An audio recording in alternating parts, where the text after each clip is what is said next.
हाँ तो बेटा अपन क्वेश्चन 5 अपन ने सोल्व आउट कर लिए। अब अपन चलते हैं क्वेश्चन 6 के ऊपर। और क्वेश्चन 6 अपन के लिए बहुत ही जरूरी है। ये कोई जरूरी नहीं है कि आपसे 5 ही क्वेश्चन पूछे जाएं, आपसे 5 से 6 क्वेश्चन पूछे जा सकते हैं, 7 क्वेश्चन आपके पास में आ सकते हैं, उनमें से कोई आपको 5 क्वेश्चन करना कंपलसरी रहेगा। ये बात ध्यान रखना कि कोई अगर क्वेश्चन कंपलसरी आ रहा है तो उसको पहले करना। डिफाइन है, अब आता है अपना क्वेश्चन की डिफाइन करो डायबिटिक मेलाइटिस को। किसको बेटा? डायबिटिक मेलाइटिस को आप क्या करोगे? डिफाइन करो, डिफाइन करो डायबिटिक मेलाइटिस को। डायबिटिक मेलाइटिस के बारे में आपसे पूछा जा सकता है। और डायबिटिक मेलाइटिस का आपको साइन, सिम्टम, पैथोलॉजी क्या क्या पूछी जा सकती है बेटा?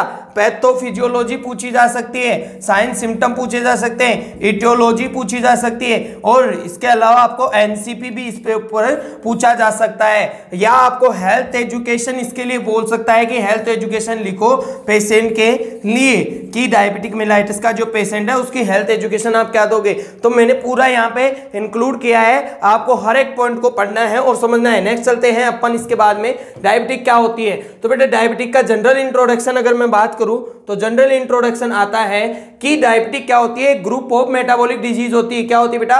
ग्रुप ऑफ मेटाबॉलिक डिजीज होती है, जो क्या होती है? हाई ब्लड शुगर के, अपनी ब्लड के अंदर शुगर की मात्रा क्या हो जाती है बेटा? एक्सेस हो जाती है प्रोलॉन्ग पीरियड के लिए, तो उसके अंदर क्या होने लग जाता है बेटा? डायबिटिक मेलाइटिस उसको आप बोल सकते हो। जैसे कि मैंने यहाँ डायग्राम शो किया है, यहाँ पे कम मात्रा में ग्लूकोज इन ब्लड कम मात्रा में है, लेकिन यही ग्लूकोज यहाँ पे देख सकते हो, आपको जो पर्पल कलर के जो ये सोर्स नजर आ रहे हैं, ये पर्पल कलर के आपको ये दिख रहे होंगे, ये क्या है बेटा? ग्लूकोज के मॉलिक्यूल्स है। ये ब्लड के अंदर क्या हो गए बेटा? बढ़ गए हैं, और ब्लड के अंदर बढ़ने से साथ साथ इसने क्या कोज कर दिया है बेटा?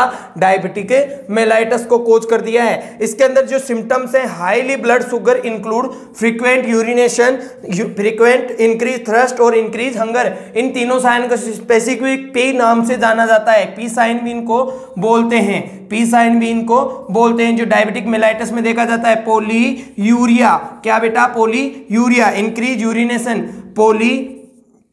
आपको पोलीफेजिया, पोलीफेजिया, भूख ज्यादा लगेगी। इसके अलावा आपको क्या बोला जा सकता है? इंक्रीज थ्रस्ट, तो पोली थ्रस्ट आपको लिखा जा सकता है पोली, आप थ्रस्ट के बारे में इसके अंदर लिख सकते हो। इसके अलावा थ्राइव आ सकता है, पोली थ्राइव आ सकता है। इसके बाद में अगर मैं बात करूं तो बेटा ये क्या होता है? ये लेफ्ट अंडरस्टैंडिंग क्या होने लग जाता है बेटा? डायबिटिक कोज होता है, मेनी कॉम्प्लिकेशन कोज कर सकता है। कितने प्रकार के कॉम्प्लिकेशन कोज कर सकता है? जैसे कि डायबिटिक कीटो एसिडोसिस, यहाँ क्या है? डायबिटिक कीटो एसिडोसिस है। या नेकोटिक आपका हाइपर मोलिकुलर कोमा और डेथ भी हो सकती है। सीरियस कॉम्प्लिकेशन क्या हो सकते हैं इसके अंदर? डिजीज आपको हो सकती है, heart disease, chronic kidney disease जिसको कहते हैं CRF, या कह सकते हो आपको फूड अल्सर आपको देखने को मिल सकता है, या डैमेज हो सकती है आपकी आईज, ठीक है। इसके अलावा रेटिनोपैथी इसके अंदर देखने को मिल सकता है। अब बात करते हैं बेटा डायबिटिक की ड्यू टू किस वजह से होती है? डायबिटीज हो सकती है बेटा आपके कि आपका जो पेनक्रियाज है वो आपका इनफ जो इंसुलिन होता है, जो एक्सेस मात्रा में जितना इंसुलिन उसको सिक्रेट करना चाहिए था वो नहीं कर पा रहा है, तो बॉडी को रेस्पॉन्डिंग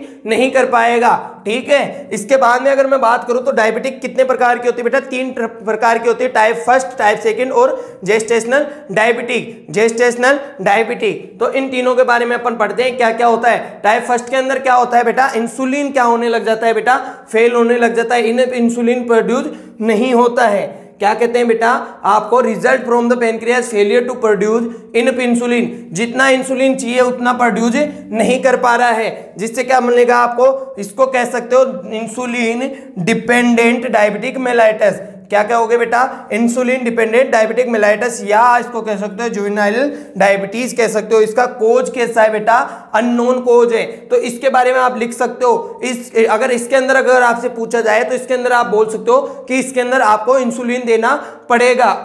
इसके बाद में आता है बेटा आपका टाइप सेकंड, और टाइप सेकंड में आपको अच्छा सा सुंदर सा एक डायग्राम दिख रहा होगा कि सेल क्या कर रहा है? इंसुलिन बुला रहा है, लेकिन सेल क्या कह रही है? नहीं आऊंगी, नहीं आऊंगी, नहीं आऊंगी। ये क्या है बेटा? सेल है। ये क्या है? इंसुलिन। जैसे आप अपनी गर्लफ्रेंड के पीछे जाते हो कि रुक जा रुक जा रुक जा, लेकिन ये क्या कह रहा है? नहीं रुकूंगी, नहीं रुकूंगी, नहीं रुकूंगी। तो इसको क्या कहते हैं बेटा? इंसुलिन रेजिस्टेंस आप क्या कह सकते हो? डायबिटिक कह सकते हो। क्यों? क्योंकि इसके अंदर जो सेल है वो फेल हो गई रेस्पॉन्ड देना इंसुलिन के प्रॉपरली कि आपका जब आपकी गर्लफ्रेंड आपका क्या हो गया ब्रेकअप हो गया तो आपकी गर्लफ्रेंड क्या नहीं देती है, प्रॉपर रेस्पॉन्स नहीं देती। ऐसे ही जो सेल है वो इंसुलिन की गर्लफ्रेंड है तो सेल क्या कर दी है, नहीं देंगी, कोई रेस्पॉन्स नहीं देंगी।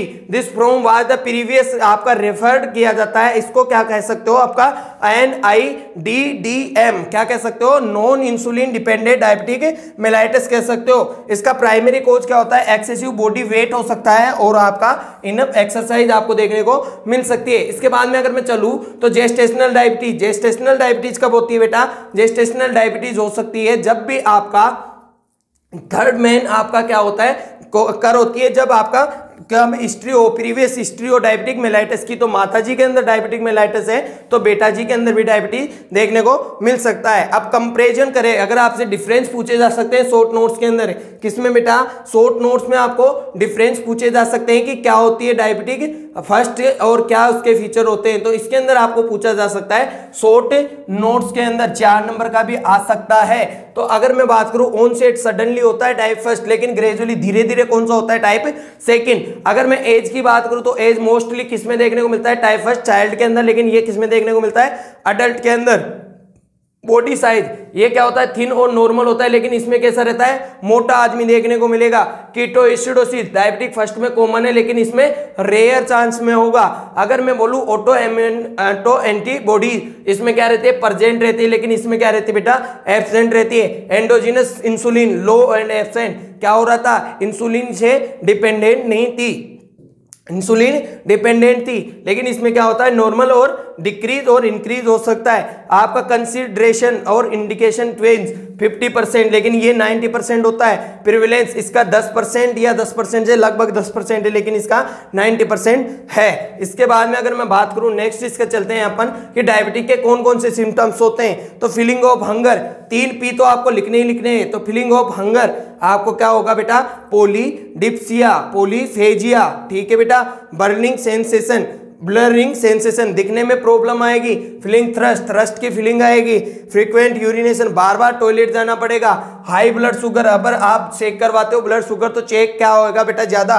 टिंगलिंग सेंसेशन, लिम्ब के अंदर टिंगलिंग सेंसेशन आपको देखने को मिल सकता है। तो इस प्रकार से आप इसके साइन सिम्टम लिख के आ सकते हो। इसके बाद में अगर मैं बात करूं तो डायबिटिक मेलाइटिस के क्या क्या डायग्नोस्टिक इवैल्यूएशन है। तो डायग्नोस्टिक इवैल्यूएशन की अगर मैं बात करूं तो सबसे पहले तो बेटा इसके अंदर करवाओगे आप हिस्ट्री कलेक्शन, क्या करवाओगे, हिस्ट्री कलेक्शन और फिजिकल एग्जामिनेशन, ठीक है। तो हिस्ट्री के अंदर तो अपन जो भी आपकी जो कोज है रिलेटेड टू कि आपकी माताजी वो क्या थी, ये प्रेग्नेंट तो नहीं थी, प्रीवियस हिस्ट्री तो नहीं थी, वो सब अपन देख सकते हैं। और फिजिकल एग्जामिनेशन में अगर अपन फिजिकल अगर देखेंगे कि पेशेंट मोटा तो नहीं है, उसका ब्लड शुगर तो बढ़ा हुआ नहीं है, पहले से कोई कंडीशन तो इसके अंदर राइज नहीं थी, तो इसके बारे में। इसके अलावा अपन देखेंगे ब्लड ग्लूकोज लेवल जो कितना बढ़ा हुआ मिलेगा, 250 mg/dl से ज्यादा, और पीएच कितनी मिलेगी, 7.3 से कम। इसके अलावा अगर बाइकार्बोनेट अगर मैं देखूं H2CO3 अगर मैं देखूं तो वो कितना रहेगा, 15 मिली इक्विवेलेंट पर लीटर आपको देखने को मिलेगा। कीटोन बॉडी प्रेजेंट रहेंगी ब्लड के अंदर, क्योंकि जितना कीटोन टूटेगा उतनी ही ज्यादा आपको क्या होगी, आपको डायबिटीज होगी, इंसुलिन कम बनेगा। Ketone and glucose are present in urine, बोला अभी मैंने, वही चीज है। इलेक्ट्रोलाइट अबनॉर्मलिटी, कौन कौन सी इलेक्ट्रोलाइट देखते हैं अपन, सोडियम, पोटेशियम और अपन कैल्शियम इसमें देखते हैं। तो इसके बाद में अगर अपन चले तो नेक्स्ट आता है बेटा इसका मैनेजमेंट। और नेक्स्ट मैनेजमेंट की अगर मैं बात करूं तो मैनेजमेंट के अंदर होता है बेटा आपके लाइफ स्टाइल। ये तो अगर आप मैनेजमेंट में लिख सकते हो कि गुड न्यूट्रिएंट्स, अच्छे न्यूट्रिएंट्स लेने, ज्यादा मीठा नहीं खाना है, रेगुलर एक्सरसाइज करनी है, डाइट कंट्रोल मेंटेन कर सकता है, ब्लड प्रेशर, मेडिकेशन दे सकते हैं, और सर्जरी, पेनक्रियाज का ट्रांसप्लांटेशन करवा सकते हो, किडनी का ट्रांसप्लांटेशन करवा सकते हो, वेट लॉस अगर हो गया है तो सर्जरी करवा सकते हो। इसके अलावा अगर मैं चलूँ बात करूं तो मैनेजमेंट अगर इसके बात करूं तो मैनेजमेंट के अंदर क्या होता है बेटा, इसके अंदर कि आपको फ्लूइड रिप्लेसमेंट करना होता है। कौन सी लगाओगे इसके अंदर, हमेशा याद रखना कभी भी इसके अंदर वो नहीं लगाते हैं, क्या नहीं लगाते, RL नहीं लगाते, डायबिटिक वाले पेशेंट के अंदर NS लगाते हैं, ये हमेशा याद रखना, ठीक है। इंसुलिन थेरेपी आप क्या कर सकते हो, हाइपरग्लाइसीमिया के अंदर दे सकते हो। क्यों दोगे, क्योंकि रिस्टोर करने के लिए आपका मेटाबॉलिक अबनॉर्मलिटी जो हुई थी, ठीक है। इसके अलावा आपको अकॉर्डिंग टू डोज आप क्या करोगे, ब्लड ग्लूकोज के लेवल के अकॉर्डिंग अपन इसके अंदर इंसुलिन एडमिनिस्ट्रेशन करेंगे। 50 यूनिट इंसुलिन लेंगे 50 ml NS में IV, और अपन देंगे इन्फ्यूजन पंप से, स्लोली स्लोली 6 यूनिट आप पर आवर इनिशियली चलाते हो, 3 यूनिट आप हावर के हिसाब से चला सकते हो अगर ब्लड ग्लूकोज आपका इतने से ज्यादा है तो। अगर 2 यूनिट चला रहे हो और ब्लड ग्लूकोज अगर इतने से कम है तो आप 2 यूनिट से चला सकते हो। इलेक्ट्रोलाइट कंसर्न, जो भी आपके इलेक्ट्रोलाइट अब नॉर्मल हो रहे हैं, सोडियम, पोटेशियम, कैल्शियम, इसके अलावा इसके अंदर एसिडोसिस को आपको करेक्ट करना है, पीएच को मेंटेन करना है। Treatment of the participating causes, जो कोज इसके अंदर पार्टिसिपेट कर रहे हैं उनका अपने को क्या करना है बेटा, मैनेज करना है। इसके बाद में आता है बेटा आपका नर्सिंग डायग्नोसिस। तो नर्सिंग डायग्नोसिस एनसीपी में बार बार बोल रहा हूं, आप यूट्यूब पे मेरा वीडियो देख सकते हो, उसमें मैंने एनसीपी आपको बनाना बताया है। इम्बैलेंस न्यूट्रिशनल, यही मैंने एनसीपी वहां पे सिखाया था आपको। या fluid volume, impaired skin integrity क्यों हो रही है, क्योंकि आपके सेंसरी जो सेंसेस थे, जो स्किन के सेंसेस थे, वो क्या हो गया बेटा, इंपेयर्ड सर्कुलेशन की वजह से आपका क्या हो गया है, लैक ऑफ नॉलेज और स्किन केयर आपने नहीं की है। तो ये आप कर सकते हो। नर्सिंग इंटरवेंशन क्या करोगे, बहुत अच्छे काम की चीज है बेटा नर्सिंग इंटरवेंशन।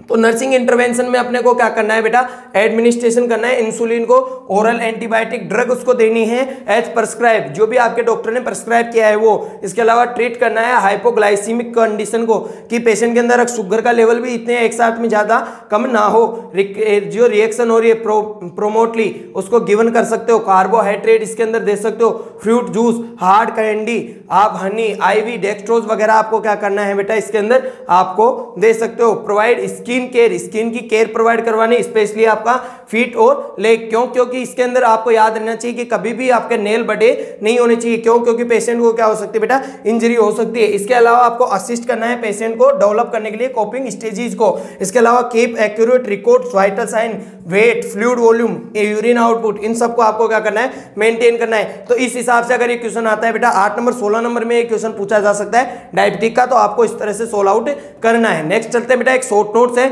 और शॉर्ट नोट्स में आपको पूछा जा सकता है या तो हर्निया, क्या पूछा जा सकता है बच्चे, या तो हर्निया पूछा जा सकता है, या आपको पूछा जा सकता है CHF पेन पूछा जा सकता है, एड्स और इनफर्टिलिटी, क्या क्या पूछा जा सकता है। अब इसके अंदर ये 2 क्वेश्चन है, ये 16 नंबर के भी आ सकते हैं, ठीक है। एड्स 16 नंबर का भी आ सकता है, इनफर्टिलिटी नहीं आएगा, 4 नंबर या 8 नंबर का ही आएगा, ये 4 नंबर का ही आएगा पेन, ठीक है। ये 8 नंबर का आ सकता है या 4 का तो आएगा ही आएगा। इसके बाद में अगर मैं बात करूं तो इनके अंदर अपन पढ़ते हैं सबसे पहले हर्निया। मैं शॉर्ट फॉर्म में आपको बता रहा हूं, लेकिन क्वेश्चन आपको अच्छे से भी कवर करना है, वो सब चीजें मैं आपको यहां पे बता दूंगा। हर्निया क्या होता है बेटा, प्रोट्रूशन होने लग जाता है, कि अबनॉर्मल प्रोट्रूशन होने लग जाता है किसी भी ऑर्गन का, किसी दूसरे ऑर्गन में धस जाना ही क्या कहलाता है, आपका हर्निया कहलाता है। केविटी के अंदर नॉर्मली कंटेन इन टीज, it may be through the congestion of acquired और ओपनिंग,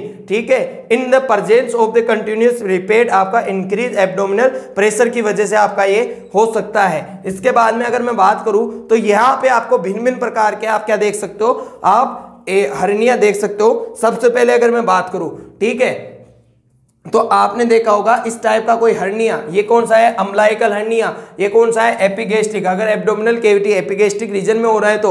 इसके अलावा आपका स्प्लिंजिंग हर्निया, आपका फीमोरल हर्निया ये देखने को मिल सकता है, इंग्वाइनल हर्निया देखने को मिल सकता है, या इंसीजनल, कोई इंसीजन लगाने की वजह से अगर हर्निया हुआ हो तो ये आप देख सकते हो। ये टाइप आपसे पूछे जा सकते हैं बेटा शॉर्ट नोट्स में, टाइप आपसे पूछे जा सकते हैं 4 नंबर में शॉर्ट नोट्स में, तो याद रखना है इस क्वेश्चन को, और इसके इमेज को आप कैप्चर कर सकते हो। इसके बाद में हर्निया क्या होता है, दोबारा एक बार डेफिनेशन आती है कि हर्निया एक अबनॉर्मल एक्सिस्ट ट्विस्ट हो टेस्ट टिश्यू का क्या होने लग जाता है, और उनका प्रोट्रूशन होने लग जाता है। कहाँ की साइड में, कि वाल केविटी के अंदर।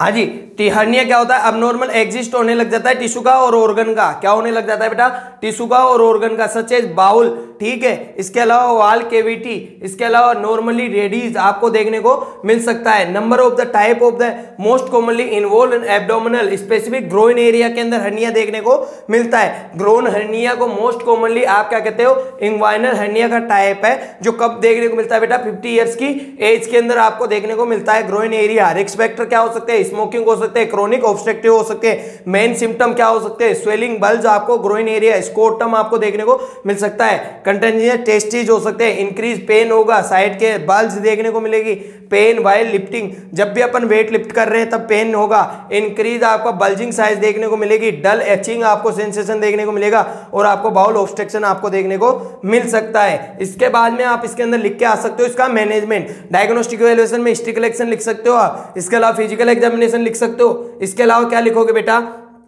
इसके अलावा लिख सकते हो यूएसजी आप लिख सकते हो, तो आप इसको ठीक करके आ सकते हो। इसके बाद में ट्रीटमेंट में क्या दोगे कि ऑपरेटिव रिपेयर, आपको बहुत रिलीव आप सिम्टम्स कर सकते हो, एलिमिनेट आपका कॉम्प्लिकेशन को।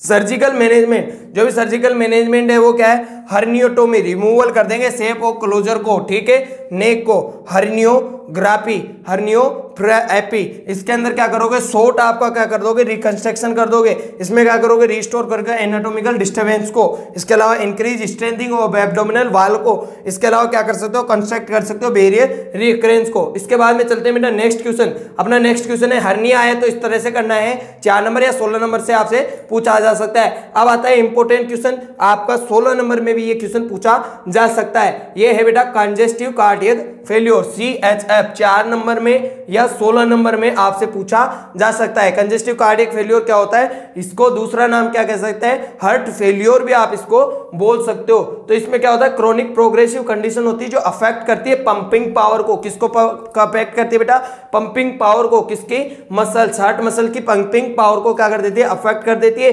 While open the simply heart is failure, जिससे क्या होने लग जाता है, हार्ट फेल होने लग जाता है। CHF specially refer to stage of the fluid buildup, fluid buildup बढ़ने से हो सकता है, कोज क्या हो सकता है, पंपिंग इनसफिशिएंटली होता है। 4 हार्ट चेंबर होते हैं जो क्रोनिक कंडीशन आपको देखने को मिल सकती है, does not pump the valve should be आपको देखने को मिल सकता है, ठीक है, पंप काम करना बंद कर देगा।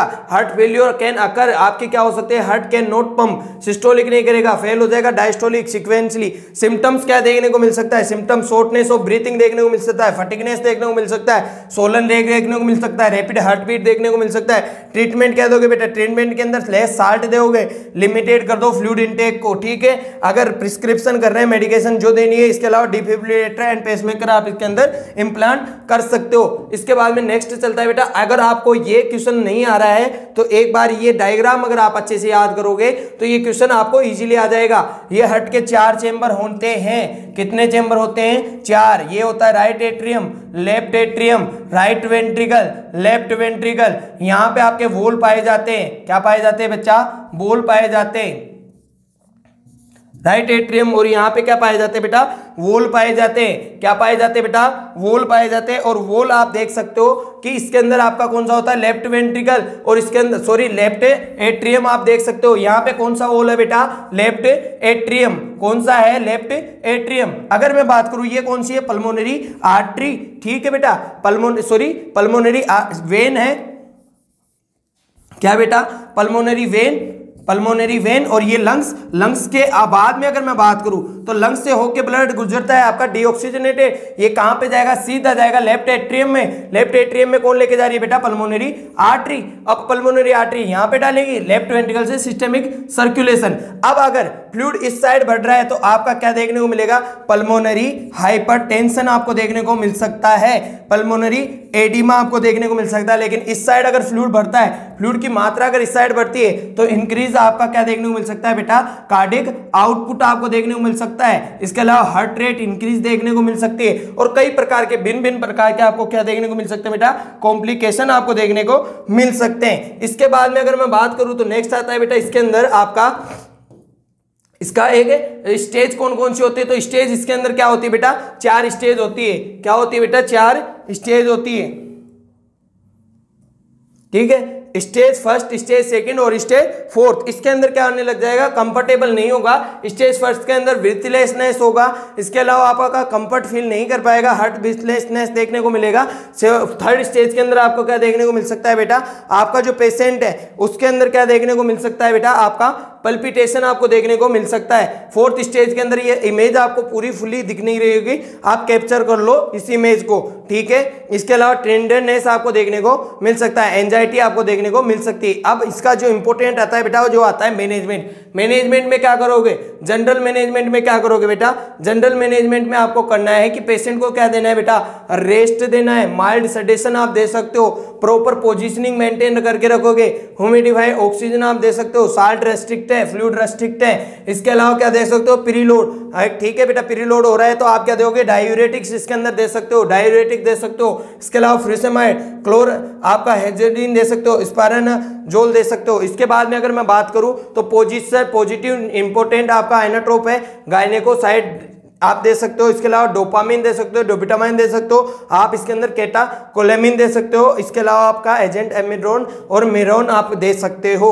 इसके बाद में ये क्वेश्चन होता है कंप्लीट, 16 नंबर में भी पूछा जा सकता है। अब आता है बेटा पेन, पेन का शॉर्ट नोट्स आता है। और पेन क्या होता है बेटा, आपकी पेन क्या होता है, एक जनरल टर्म होती है जो डिस्क्राइब करती है आपका अनकंफर्टेबल सेंसेशन को, ठीक है। इसके बाद में ये start activation of the nervous system, कहां से स्टार्ट होता है, जो आपका ब्रेन होता है वो नर्वस सिस्टम जो आपके इंपल्सेस थी वो कंट्रोल नहीं कर पाती है पेन सेंसेशन को, तो आपको क्या होने लग जाता है बेटा, पेन होने लग जाता है। Pain can range from the any one, आपको क्या हो सकता है, डेबिलिटिंग हो सकता है, फील लाइक द शार्प हो सकता है, स्टेबल हो सकता है, डल हो सकता है, एक हो सकता है। इसके अलावा also describe by the topping, pinching और स्टेजिंग, आपका बर्निंग सोर्स से भी हो सकता है। Type of pain, acute pain, suddenly हो गया, क्रोनिक पेन, लंबे टाइम का पेन है, न्यूरोपैथिक, आपका नर्व आपका जो सेंसेशन है उसकी वजह से, नॉन रिसिपिएंट पेन हो रहा है, किसी ने आपको पेन दे दिया है, रेडिकुलर आपका पेन हो सकता है। तो इसके बाद में आपका क्या हो सकता है, रेडिकुलर मतलब रेडिएट होने वाला। इसके बाद में आप इनके अंदर लिख के आ सकते हो। इसके बाद में आपको ये एक इंपॉर्टेंट है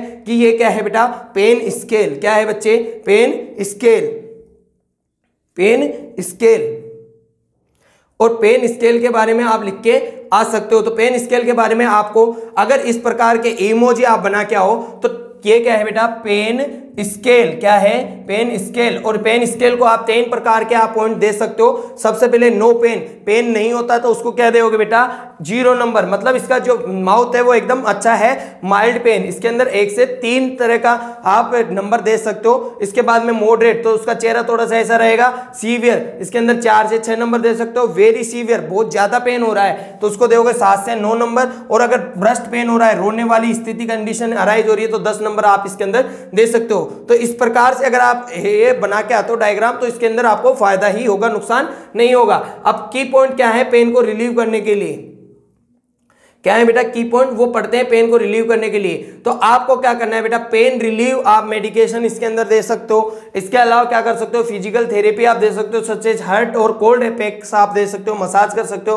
हाइड्रोथेरेपी एक्सरसाइज करवा सकते हो, साइकोलॉजिकल थेरेपी आप इसके अंदर दे सकते हो, कोग्निटिव बिहेवियरल थेरेपी इसके अंदर दे सकते हो, रिलैक्सेशन टेक्निक से मेडिकेशन दे सकते हो, माइंड एंड बॉडी टेक्निक्स आप दे सकते हो, एंड पंचर दे सकते हो, ऑक्यूपेशनल थेरेपी इसके अंदर आप दे सकते हो। इसके बाद में चलते हैं बेटा, नेक्स्ट क्वेश्चन है अपना एड्स। एड्स आपको 16 नंबर में भी पूछा जा सकता है, आप अच्छे से जानते हो एड्स के बारे में, तो एक बार और जान लो क्या क्या होता है एड्स के बारे में। तो एड्स क्या होता है बेटा, सबसे पहले अगर एड्स का आपका क्वेश्चन आ रहा है तो इसकी आपको डेफिनेशन लिखना है, एक्वायर्ड इम्यूनोडेफिशिएंसी सिंड्रोम। ये नाम याद नहीं रहता है बच्चों को, तो इसके बारे में आपको याद करना है। एक होता है HIV, इसका नाम होता है human immuno deficiency, human immuno virus, human immuno virus. तो अगर ये दोनों नामों में कंफ्यूज नहीं होना है, ठीक है बच्चे। इसके बाद में अगर मैं बात करूं तो ये आपको लिख के आना है। इसके अंदर क्या लिखोगे कि chronic potentially life threatening condition होती है जो कोज होती है ह्यूमन इम्यूनो डेफिशिएंसी वायरस से। किससे होती है बेटा, ह्यूमन इम्यूनो डेफिशिएंसी वायरस से। By the damage of immune system, interfere करती है बॉडी की एबिलिटी को फाइट करने के लिए। जो इन्फेक्शन से लड़ने वाले जो बैक्टीरिया वो थे आपके अंदर सोर्स थे, वो क्या हो गए बेटा, डैमेज हो गए हैं। इसके बाद में HIV कोज होता है, इंटरफेयर बॉडी एबिलिटी फाइट आपका नहीं कर पाती है। Virus can be transmitted through the contact of the semen blood. इसके अलावा वेजाइनल फ्लूइड के अगर आप कॉन्टेक्ट में आते हो तो आपको क्या देखने को मिल सकता है बेटा, वायरस आपको HIV देखने को मिल सकता है। इसके बाद में अगर मैं बात करूं विद इन फ्यू सेकंड आपको HIV क्या होता है, फ्लू लाइक सिम्टम्स आपको देखने को मिल सकता है, जैसे फीवर हो गया, सोर थ्रोट हो गया, फटीग हो गया, ये देखने को मिल सकता है। लेकिन डिजीज अगर यूजुअली एसिम्प्टोमेटिक होती है, प्रोग्रेस करे एड्स, तो उसको क्या कहते हैं, symptoms include weight loss, fever, night sweating, fatigueness, recurrent infection आपको देखने को मिल सकता है। नो क्योर एक्सिस्ट आपको एड्स देखने को मिल सकता है। एड्रेंस आपको क्या देखने को मिल सकता है, एंटी रिट्रोवायरल थेरेपी रेजिमेन देखने को मिल सकता है। जब आप इसके अंदर लिख सकते हो कि प्रोग्रेस कैसे हो रही है, प्रिवेलेंट आपका कैसे हो रहा है। अब बात करते हैं, इसके अंदर आप लिख के आ सकते हो, ये एक इमेज बना के आ सकते हो, या आप डायरेक्ट भी लिख के आ सकते हो कि किस तरह से एड्स फैलता है और किस तरह से एड्स नहीं फैलता। तो अनप्रोटेक्ट अगर सेक्सुअल इंटरकोर्स करते हो तो आपका क्या हो सकता है, एड्स हो सकता है। ड्रग आप लेते हो, एक इंजेक्शन को दूसरे इंजेक्शन से आप ऐड करते हो तो भी आपको एड्स हो सकता है। ब्लड ट्रांसफ्यूजन से, गलत तरीके से ब्लड ट्रांसफ्यूजन कर रहे हो तो, प्रेगनेंसी में नॉन स्टेराइल अगर इंस्ट्रूमेंट यूज में ले रहे हो तो हो सकता है, लेकिन कब नहीं हो सकता, टच करने से एड्स नहीं होता है, साथ खाना खाने से एड्स नहीं होता है, ठीक है, किस करने से भी एड्स नहीं होता है। तो इसका मतलब ये नहीं कि आप किस करो, किस करने से भी अगर ब्लड आ रहा है और ब्लड के कांटेक्ट में अगर आप पाते हो तो आपके एड्स हो सकता है किस करते टाइम पे। इंसेक्ट बाइट से नहीं होता है। इसके अलावा अगर इन द पुल, आपको पुल में नहा रहे हो तो भी आपका एड्स नहीं होता है। इसके बाद में अगर सिम्टम्स की अगर मैं बात करूं तो आपको क्या देखने को मिलेगा बेटा, इसके अंदर आपको लिम्फ नोड के अंदर क्या देखने को मिलेगी, स्वेलिंग, क्योंकि मेन जो मसाला है वो कहीं का है, लिम्फ नोड का है। जो लिम्फ नोड ने काम करना बंद कर दिया है, हेडेक, डिफिकल्टी आपको कंसंट्रेट नहीं कर पाओगे, स्किन पे रेसेज हो जाएंगे, फीवर, नाइट स्वेटिंग आपको देखने को मिलेगी, डाइजेस्टिव सिस्टम में नोजिया, वोमिटिंग, डायरिया देखने को मिलेगा, नेल आपको क्या देखने को मिलेगा, थिकनिंग एंड कर्विंग आपको देखने को मिलेगा, वेट लॉस हो सकता है और फटीग हो जाएगा। इसके बाद में आप क्या देख सकते हो, रेस्पिरेटरी ड्राई कफ देखने को मिल सकता है, निमोनिया हो सकता है, सोर थ्रोट हो सकता है, पेन आपको देखने को मिल सकता है, मसल्स में, जॉइंट में पेन आपको देखने को मिल सकता है। तो ये इस प्रकार से आप सोल्व कर सकते हो। इसके बाद में अगर मैं बात करूं बेटा, इसके बाद में अगर मैं बात करूं तो आता है नर्सिंग रोल के, नर्सेज के क्या क्या रोल होते हैं। तो सबसे पहले नर्सेज के रोल होते हैं assess and manage the symptom. आपको क्या करना है, असेस करना है और मैनेज करना है किसके रोल, इसको सिम्टम्स को, ठीक है। फार्माकोलॉजी, नर्सिंग इंटरवेंशन दे सकते हो, मेडिकेशन, इसके बाद में प्रोवाइड करवा सकते हो पेशेंट की एजुकेशन टू ऑल। इसके अलावा मेडिकेशन, प्रोफाइलैक्सिस दे सकते हो, एंटीबायोटिक, नार्कोटिक, ETC आप दे सकते हो। इसके अलावा रीजन क्या होता है इन ड्रग का देने का, कि डोज और शेड्यूल आपको क्या होना चाहिए, आपको रेस्ट्रिक्शन होना चाहिए, पॉसिबल साइड इफेक्ट, ठीक है, रिपोर्ट करो हेल्थ केयर फैसिलिटीज को। इसके बाद में क्या कर सकते हो, इंटरवेंशन आप क्या कर सकते हो, मैनेज करना होता है घर पे, तो उसके अंदर क्या करोगे, एड्रेंस काउंसलिंग उसको प्रोवाइड करो, टीच हेल्थ एजुकेशन की प्रमोट कैसे कर सकते हैं अपनी इसको। तो आप बता सकते हो पेशेंट को जो प्रैक्टिस ले रहा है, प्रोलॉन्ग्ड आप स्टेज के अंदर है तो उसके अंदर आप ये सब अवॉइड करना है, जो आपका बिहेवियर है उसको, इससे ट्रांसमिटेड नहीं होता है STD की रिस्क। इसके बाद में नेक्स्ट क्वेश्चन आता है बेटा इनफर्टिलिटी। अपना जो क्वेश्चन चल रहा है, क्वेश्चन 7 के अपन शॉर्ट नोट्स अपन सोल्व कर रहे हैं, क्वेश्चन 7 के अपन शॉर्ट नोट सोल्व कर रहे हैं, और 7 के अंदर अपना जो नेक्स्ट था, नेक्स्ट शॉर्ट नोट से बेटा इनफर्टिलिटी का है बेटा, इनफर्टिलिटी। तो इनफर्टिलिटी क्या होता है, इनफर्टिलिटी मीन्स आप not being able to become the pregnant after a year और ट्राइंग। या तो ये लिख सकते हो, या ये लिख सकते हो कि आपका जो इंटरकोर्सल अनप्रोटेक्टेड इंटरकोर्स करने के बाद में 1 या मोर ईयर, एक से ज्यादा साल तक अगर अनप्रोटेक्टेड सेक्सुअल इंटरकोर्स करते हो तो आपको इनफर्टिलिटी देखने को मिलती है, जिसको क्या कहते हैं बेटा, बंध्यता। If women can get the pregnant but keep the having miscarriage, patient क्या होने लगे, वुमेन प्रेग्नेंट तो होने लगे लेकिन क्या हो रहा है, मिसकरेज, बच्चा गिर रहा है बार बार, स्टिल बर्थ हो रहा है, मरा हुआ बच्चा पैदा हो रहा है, तो उसको भी अपन क्या कह सकते हैं, इनफर्टिलिटी इसको बोल सकते हैं। Infertility fairly common after 1 year और having unprotected sex, about the 15% of the couples are unable to get pregnant, ठीक है। 15% कपल आपके क्या नहीं होते, अनप्रोटेक्टेड सेक्सुअल इंटरकोर्स करने से प्रेग्नेंट नहीं होते। नॉट गेटिंग प्रेग्नेंट, आप क्या कर सकते हो, despite having the carefully timely unprotected sex आप कर रहे हो 1 ईयर तक, आपने 1 साल तक अनप्रोटेक्टेड सेक्सुअल इंटरकोर्स किया, फिर भी आप क्या नहीं हो रहे, प्रेग्नेंट नहीं हो पा रहे। इसका कोज क्या हो सकता है, may be difficulty in determine, but इसको क्या कह सकते हैं, इसका जो कोज है वो डिफिकल्ट है डिटरमाइन करना, पता लगाना। लेकिन इनएडिक्वेट level of the certain hormones both in main and women, दोनों के अंदर सर्टेन हार्मोन का इंबैलेंस होने की वजह से आपको क्या देखने को मिल सकता है, ओव्यूलेशन के अंदर ट्रबल कर रही है तो आपको इनफर्टिलिटी देखने को मिल सकता है। सिम्टम्स क्या क्या हो सकते हैं, to get the inability to pregnant नहीं हो पाएगी। एडिशनल क्या हो सकते हैं सिम्टम्स आपको देखने को मिल सकता है। ट्रीटमेंट क्या होगा, managing improving chances of getting pregnant, include आप हार्मोनल ट्रीटमेंट दे सकते हो। इसके अलावा फर्टिलिटी आप इसके अंदर दे सकते हो, फर्टिलिटी ड्रग्स दे सकते हो, सर्जरी करवा सकते हो। इसके अलावा आप रेस्पॉन्ड कर सकते हो मेडिकल आपका टेक्निक के द्वारा, फर्टिलिटी एक। इसके अलावा आईवीएफ वगैरह के बारे में आप इसके अंदर बता सकते हो। इसके अलावा एडवांटेज क्या होते हैं इनफर्टिलिटी काउंसिल के, जो इनफर्टिलिटी काउंसलिंग है उसके क्या क्या आपके क्या देखने को मिलते हैं, काउंसलिंग के आपको एडवांटेज क्या है, हेल्प करती है डील करने के लिए जो इमोशनल स्ट्रेस है उसको। इसके बाद में सपोर्ट प्रोवाइड कराओ। इसके अलावा आप क्या कर सकते हो, क्लाइंट को एक्सपोजर मिलाओ, पॉसिबल करो कि वो क्या है हो जाए, फैमिली उनकी बन जाए। इसके बाद में क्या कर सकते हो बेटा, ओवरकम कर सकते हो जो भी पेशेंट के आपका डेलिमेशन हो सकते हैं, डेलीगेशन हो सकते हैं, राइट ऑफ फर्टिलिटी ये आप बता सकते हो। इसके अलावा इनफर्टिलिटी मैनेजमेंट आप क्या कर सकते हो, स्पेसिफिक ट्रीटमेंट आप पेशेंट को दे सकते हो। इसके बाद में आता है बेटा नेक्स्ट आपका शॉर्ट नोट्स, ये अपन ने सोल्व कर लिया है क्वेश्चन 7। क्वेश्चन 7 के अंदर अपने पास क्या थे, 4 या 5 तरह के शॉर्ट नोट्स थे जो अपन ने सोल्व आउट किए हैं। ये 5 तरह के शॉर्ट नोट थे, हर्निया, CHF, इसके बारे में अपन ने सोल्व कर लिया है, पेन, एड्स और इनफर्टिलिटी के बारे में। अब अपना जो नेक्स्ट क्वेश्चन आता है वो भी एक शॉर्ट नोट्स आपका आता है और उसके अंदर आता है बेटा एक रोल ऑफ दी नर्स की, क्या क्या रोल होने चाहिए नर्स के। तो मैंने रोल ऑफ दी नर्स के साथ साथ में डिजीज का ब्रीफ इंट्रोडक्शन भी आपको दिया है, जैसे IPPV क्या होता है, इसके अलावा डर्मेटाइटिस क्या होता है, फ्लूइड और इलेक्ट्रोलाइट बैलेंस के अंदर रोल क्या होता है नर्स का। इसके अलावा क्या होता है, कोलोस्टोमी केयर कैसे की जाती है, और एम्पुटेशन पेशेंट, ट्यूबरकुलोसिस। अब बात करते हैं बेटा पहले IPPV क्या होता है, लिखा हुआ है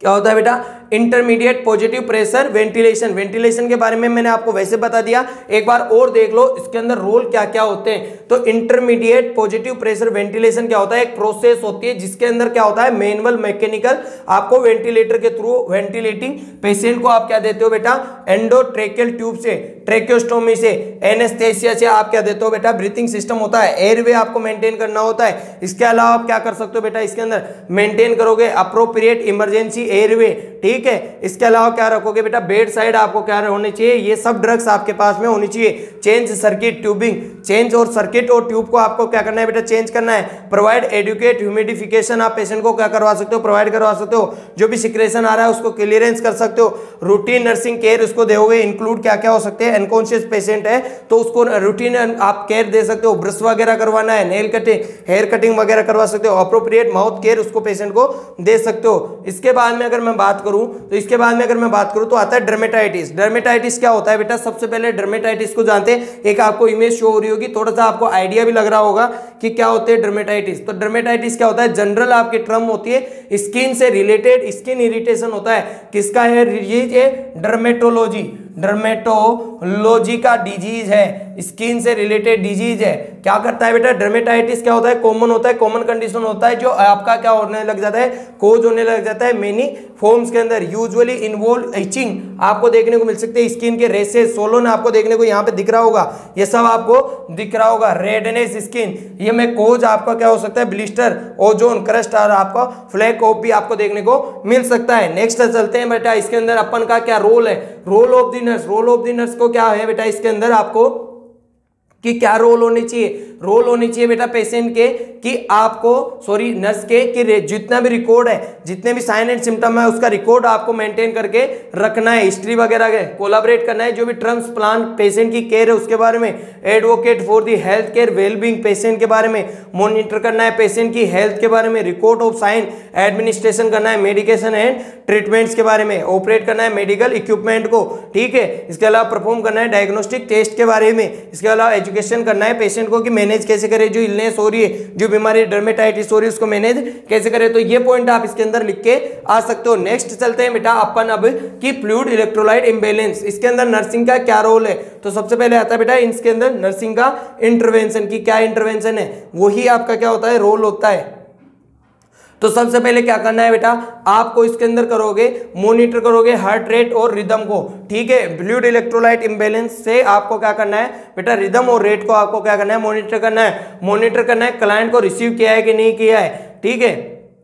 डिजिटलिस। इसके अलावा ओरल आप एडमिनिस्ट्रेशन कर सकते हो, पोटेशियम ऑर्डर कर सकते हो पेशेंट को फूड और फ्लूइड के लिए एडमिनिस्ट्रेशन कर सकते हो, आईवी पोटेशियम एज ऑर्डर, जो आपको ऑर्डर मिला है। रेट कितने पे करोगे बेटा, 10 से 20 आपको मिलीक्यूलेंट पर हावर के हिसाब से करना होता है। टीच कर सकते हो पेशेंट को अबाउट दी पोटेशियम के बारे में, अगर पोटेशियम का होता है तो। इसके अलावा अगर साल्ट, अगर आपका सोडियम का होता है तो सोडियम आप पेशेंट के अंदर ऐड कर सकते हो। इसके अलावा आप क्या कर सकते हो, नर्सिंग मैनेजमेंट के अंदर अगर ओवरऑल आपसे पूछा जाए तो स्टोर करना है फ्लूइड को। क्या करोगे बेटा, स्टोर कर सकते हो फ्लूइड को।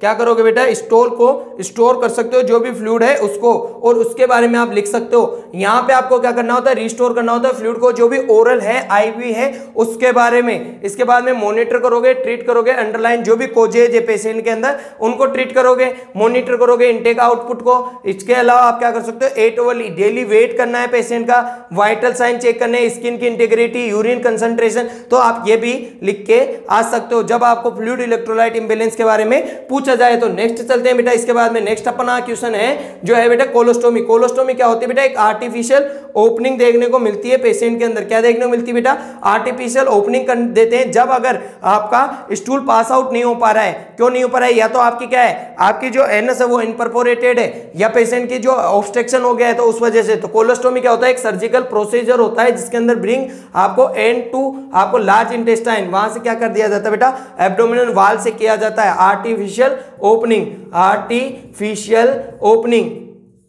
ओपनिंग पेशेंट की जाती है। इसके अलावा ड्यूरिंग दिस प्रोसीजर के दौरान 1 and 2 आपको कोलोन से आपको क्या कर दिया जाता है, डाइवर्ट कर दिया जाता है, थ्रो इंसिजन लगा के एब्डोमिनल वाल क्रिएट कर सकते हो। स्टोमा क्या होता है, ओपनिंग होती है स्किन के ऊपर जो क्या कलेक्ट करती है, एक फिशेस को कलेक्ट करती है। दिखाते हैं एक डायग्राम और उसके अंदर आप समझिए कैसे क्या होता है। ठीक है बेटा, यहाँ पे आपको दिख रहा होगा एक स्टोमा, क्या दिख रहा है बेटा, स्टोमा आपके अंदर इसमें दिख रहा होगा पेशेंट के अंदर। देखिए ये क्या है बेटा, यहाँ पे कोलोस्टोमी इसने की है, ये कोलोस्टोमी यहाँ से हटा के यहाँ पे स्टोमा पेशेंट के बना दिया है, और ये क्या है, स्टोमा बैग, इसमें स्टूल आपका कलेक्ट हो जाएगा।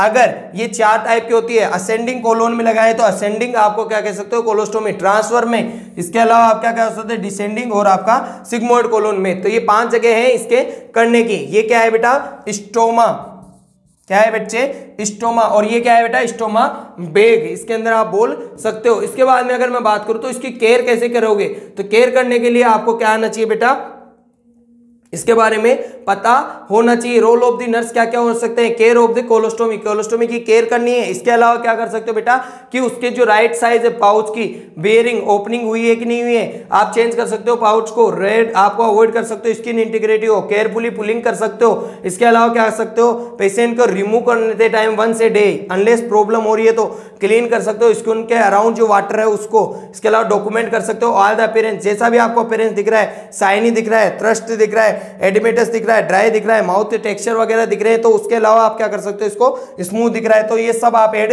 कर सकते हो। डिस्क्राइब कर सकते हो कलर, जो भी कलर आपको दिख रहा है, पिंक पर्पल ब्लैक, आपको शेप वगैरह जो भी दिख रही है उसके बारे में आप लिख सकते हो। तो ये आपको ओवरऑल कोलोस्टोमी के अंदर आप केयर लिख सकते हो। नेक्स्ट क्वेश्चन आता है बेटा एम्पुटेशन।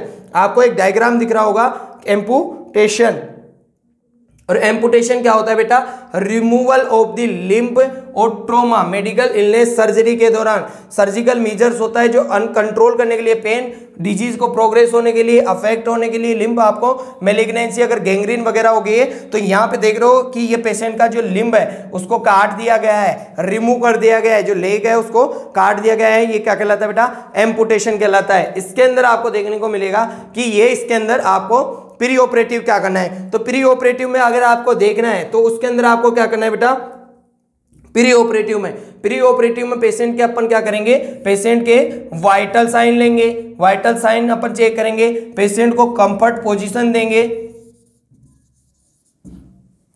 पोजीशन अपन पेशेंट को दे सकते हैं। इसके अलावा अपने को जो भी ब्लड टेस्ट है उनके बारे में करवा सकते हैं, ब्लड टेस्ट के बारे में करवा सकते हैं, पेशेंट की जो भी जांचें उनको कलेक्ट कर सकते हो, पीएससी करवा सकते हो, हिस्ट्री कलेक्शन कर सकते हो, हिस्ट्री कलेक्शन, फिजिकल एग्जामिनेशन इसके अंदर कर सकते हो। इसके अलावा जितने भी आपके वायरल मार्कर है वो करवा सकते हो, पेशेंट को एडवाइज कर सकते हो, एडवाइस कर सकते हो, जो भी एजुकेशन है वो दे सकते हो, एजुकेशन प्रोवाइड करवा सकते हो। इसके अलावा पेशेंट को क्या कर सकते हो बेटा, फ्लूइड रिप्लेसमेंट कर सकते हो, जो भी फ्लूइड थेरेपी है वो दे सकते हो। इसके अलावा क्या करोगे बेटा, इसके अलावा आप क्या करोगे, कंसेंट लेना होता है, कंसेंट आपका डॉक्टर लेगा लेकिन प्री ऑपरेटिव में ही आता है। इसके अलावा प्रिपेयर करो पेशेंट को, तो ये सब चीजें आपको देखने को मिल सकती है। इसके बाद में आपका आता है पोस्ट ऑपरेटिव। पोस्ट ऑपरेटिव के अंदर क्या करोगे, एम्पुटेशन के अंदर अब आपने क्या कर दिया, एम्पुटेट कर दिया है पेशेंट को, और एम्पुटेट करने के बाद में आप क्या करोगे, एडिक्वेटली आप क्या करोगे बेटा, हार्डिएशन न्यूट्रिशनल थेरेपी आप इसको दे सकते हो। असेप्टिक टेक्निक यूज में लेनी है, क्यों, क्योंकि अगर थोड़ा सा भी अगर उसके अंदर आपका क्या जाता है, इन्फेक्शन जाता है तो वो प्रॉब्लम हो सकती है। मॉनिटर कर सकते हो वुंड को, वुंड हीलिंग प्रोसेस को, प्रोसेस प्रेजेंस आपका एडिमेटस हो सकता है, इन्फेक्शन हो सकता है, स्क्रीन ब्रेकडाउन हो सकते हैं, उसको मॉनिटर कर सकते हो। On set of the complication आपको टोर्निकेट आप अवेलेबल करवा सकते हो in case of the severe आप करवा सकते हो। हेमरेज के लिए असेस कर सकते हो पेशेंट का मूड, साइकोलॉजिकल सपोर्ट आप पेशेंट को प्रोवाइड करवा सकते हो। तो कई प्रकार के भिन्न भिन्न तरीके से आप इसको लिख सकते हो। नेक्स्ट आता है बेटा ट्यूबरकुलोसिस का शॉर्ट नोट्स। 8वें क्वेश्चन में अपन चल रहे हैं, 8वां क्वेश्चन का लास्ट है ये शॉर्ट नोट्स, और इसके बाद में देखते हैं क्या है नेक्स्ट। और हाँ जी, ट्यूबरकुलोसिस क्या होता है, एक प्रकार की इन्फेक्शियस डिजीज होती है जो यूजुअली कॉज होती है किसके बारे में, माइकोबैक्टीरियम ट्यूबरकुलोसिस के बारे में। ठीक है, ट्यूबरकुलोसिस क्या होता है, अफेक्ट करता है किसको बेटा, लंग्स को, but can affect the part of the body, other body part को भी अफेक्ट कर सकता है। Most infection show symptoms show करता है, इसको क्या कह सकते हैं, लेटेंट ट्यूबरकुलोसिस कह सकते हैं। अब पोटेंशियली सीरियस आपका इन्फेक्शियस बैक्टीरियल डिजीज होता है जो मेनली अफेक्ट होता है लंग्स के अंदर। ठीक है, इसका जो परमानेंट डिजीज है वो इन्फेक्शियस डिजीज है, कोज कैसा है, माइकोबैक्टीरियम ट्यूबरकुलोसिस है। ट्यूबरकुलोसिस कोज करता है बेटा, टीबी स्प्रेड करता है, इन्फेक्शन पर्सन जो कपिंग के टाइम पे, स्नीजिंग के टाइम पे मोस्ट का इन्फेक्शन होता है bacterial cause tuberculosis. That is not the symptom, when symptoms occur आपको क्या हो सकता है, कपिंग के टाइम पे, body tingling sensation, weight loss, night sweating के बारे में हो सकता है। ट्रीटमेंट क्या दोगे, जो भी रिक्वायर्ड है, एंटी ट्यूबरकुलोसिस ड्रग्स दे सकते हैं इसमें, रिफाम्पिसिन आपका सेप्ट्रामाइसिन ये दे सकते हो। इसके अंदर आप पेशेंट को आप एंटी ट्यूबरकुलर ड्रग्स आप देख सकते हो, रिफाम्पिसिन आपका ये आप दे सकते हो। सिम्टम्स विल बी रिक्वायर, आपको लॉन्ग कोर्स ट्रीटमेंट आपको पेशेंट को देना होता है। डोज थेरेपी इसके अंदर अपन पेशेंट को दे सकते हैं। इसके बाद में अगर ट्यूबरकुलोसिस है वो कैसे कैसे हो सकता है बेटा, ड्रॉपलेट इन्फेक्शन से, कफिंग, स्नीजिंग से, ये बैक्टीरिया वन से पर्सन से अनदर पर्सन में जा सकते हैं, तो इसको कॉम्प्लिकेशन आपका कम्युनिकेबल डिजीज भी इसको कहते हैं। इसके बाद में मेनली जो सिम्टम्स होते हैं, सेंट्रल नर्वस सिस्टम में आपको क्या होने लग जाता है, एपेटाइट लॉस होने लग जाएगी। इसके बाद में आपको लंग्स के अंदर चेस्ट पेन देखने को मिलेगा, कफिंग ब्लड आपको देखने को मिल सकता है, प्रोडक्टिव कफिंग, स्किन आपको स्वेटिंग और पेलर देखने को मिल सकती है। अब आता है बेटा रोल ऑफ द नर्स की, क्या क्या करे, तो प्रमोट करना है आपको मैनेजमेंट, तो क्या क्या करना है बेटा, मैनेजमेंट करोगे कि आपको क्या करना है बेटा, प्रमोट करना है एयरवे क्लियरेंस को, जो भी एयरवे क्लियरेंस को, क्योंकि म्यूकस क्या हो गया, अडेर हो गया है। इसके अलावा क्या कर सकते हो, अडेरेंस कर सकते हो, ट्रीटमेंट को, रेजिमेंट को, प्रमोटिंग कर सकते हो, एडिक्वेट न्यूट्रिशन को, प्रिवेंट कर सकते हो, स्प्रेडिंग जो भी ट्यूबरकुलोसिस इंफेक्शन है उसको, एसिड फास्ट वेसिलाई के बारे में आप बता सकते हो, डिस्पोजल कर सकते हो। मॉनिटर क्या करोगे, स्टे होम, घर पे ही रहना है, डू नॉट वर्क, आपको स्कूल वगैरह में नहीं जाना है, आपको हेल्थ केयर प्रोवाइडर से आपको पूछ के जाना है। Do not close the close contact, किसी से क्लोज कॉन्टेक्ट में नहीं आना है, एनीवन, किसी के साथ में भी। ठीक है, मेक श्योर फैमिली फ्रेंड्स और आपको कोवर्कर्स है उनके साथ में आपको क्या करना है, क्लासमेट के साथ में टेस्टेड, आपको कीप योर हैंड्स क्लीन, आपको हाथ हमेशा क्लीन रखना है, कवर करके रखना है माउथ को। इसके बाद में आप लिख सकते हो बेटा कफ को। इसके बाद में आप लिख सकते हो इसके अंदर जब भी स्नीजिंग वगैरह कर रहा है ट्यूबरकुलोसिस में, क्या कर रहा है बेटा, स्नीजिंग वगैरह कर रहा है, स्नीजिंग वगैरह कर रहा है, तो उसके बाद में आपको क्या करना है, कब स्नीजिंग वगैरह कर रहा है तो प्रिवेंट कर सकते हो स्प्रेड ऑफ द इन्फेक्शन को, कवर करके रखना है माउथ और नोज को टिश्यू पेपर से।